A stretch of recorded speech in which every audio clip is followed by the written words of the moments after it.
Hey guys, it's Jess here, and welcome back to another episode of Jessica Rambles. I'm sorry for not posting, it's just that I've been busy with lots of stuff in real life lately, but now I'm back. In this video, I'm going to be talking about different types of users. Users is a term that DeadwingDork made up to describe people on the spectrum that use a lot of goanimate style things in their content. So let's get started, shall we? I'm going to be explaining the different types of them because of how many subcultures there are. So let's go. First of all, we got the preschool show fans. I already talked about them in my last video, but basically, they're people who mostly or even only watch shows for infants and make it their whole personality, which is very sad. They act like literal toddlers, throw tantrums, and harass young girls. Their parents never challenged them and made them explore new stuff. They also think Thomas is a mature show. Seriously, fucking Thomas? It aired on a block meant for preschoolers.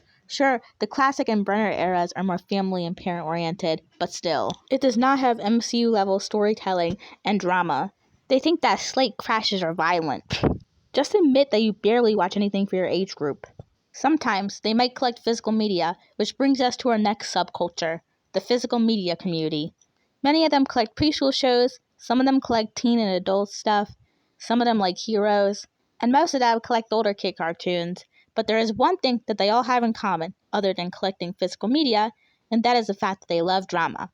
This community is filled with lolcows like Amanda Cartwright, Dan Sobel, Michael Ruffins, and more. They also have a weird obsession with openings, closings, menus, previews, FBI warnings, and even blue screens. Why? And don't forget logos, just like logokids themselves. Logokids put the most random filters on logos and call it content. They specifically like Hit Entertainment, PBS Kids, and Class B Cuspo. They even make logo OCs like Cussing Splat. I know, it's weird, but at least it's better than Italian brain rot and Cocomelon. These people also love to beg for interactions without putting any effort. They make slap trends like, share this post, and say blank if you like this thing. Thank goodness I don't do this stuff anymore. People like me and my friends actually put effort into our stuff, but we barely get any interactions, which is very sad. They also use people's deaths and God just to get more likes. I bet they don't even care about the people they're talking about, and I bet they actually don't care about religion. They only do it because their parents tell them to. There is also another community that commonly does this. You just gotta take logokids, make them female instead of male, and make them pastel. And you get cutecore kids. These people hate anything slightly gritty unless it's a colorful cartoon, and they act very immature. It's okay to be sensitive, but if you can't control your emotions even a little bit, then you shouldn't be on the internet.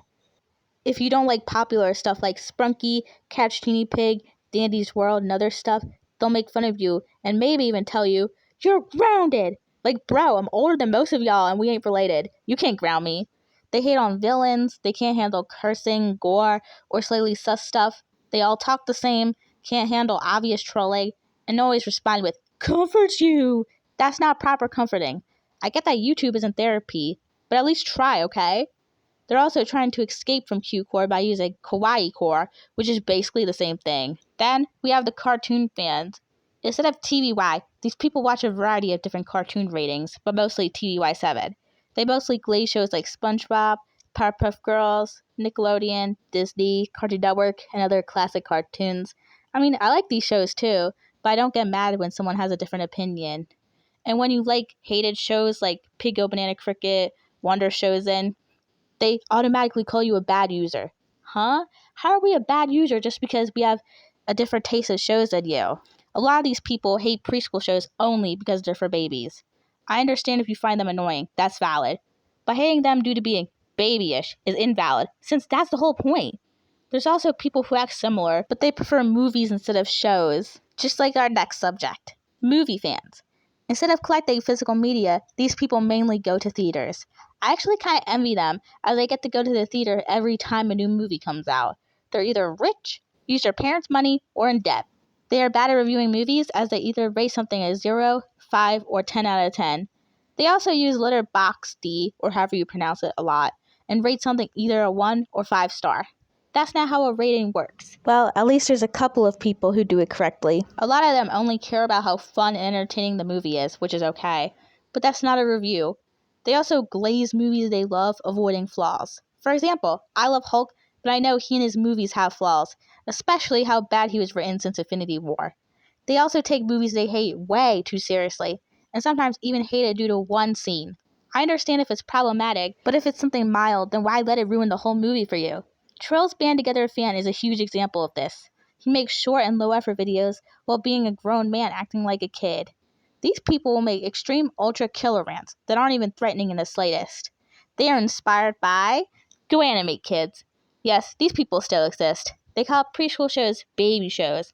They are not baby shows. The only ones that were specifically made for babies were Baby First and Baby TV. Goanimate isn't even that good, it's just very boring. And each video is the same exact thing over and over, making it so predictable. And many goanimate YouTubers are using AI, making them not worth watching. There's a few that actually put effort, but it's hard to find. Finally, we have the video game fans, mainly Mario and Sonic. I wonder why M-rated games have a more chill fandom than E-rated games. I guess we'll never know.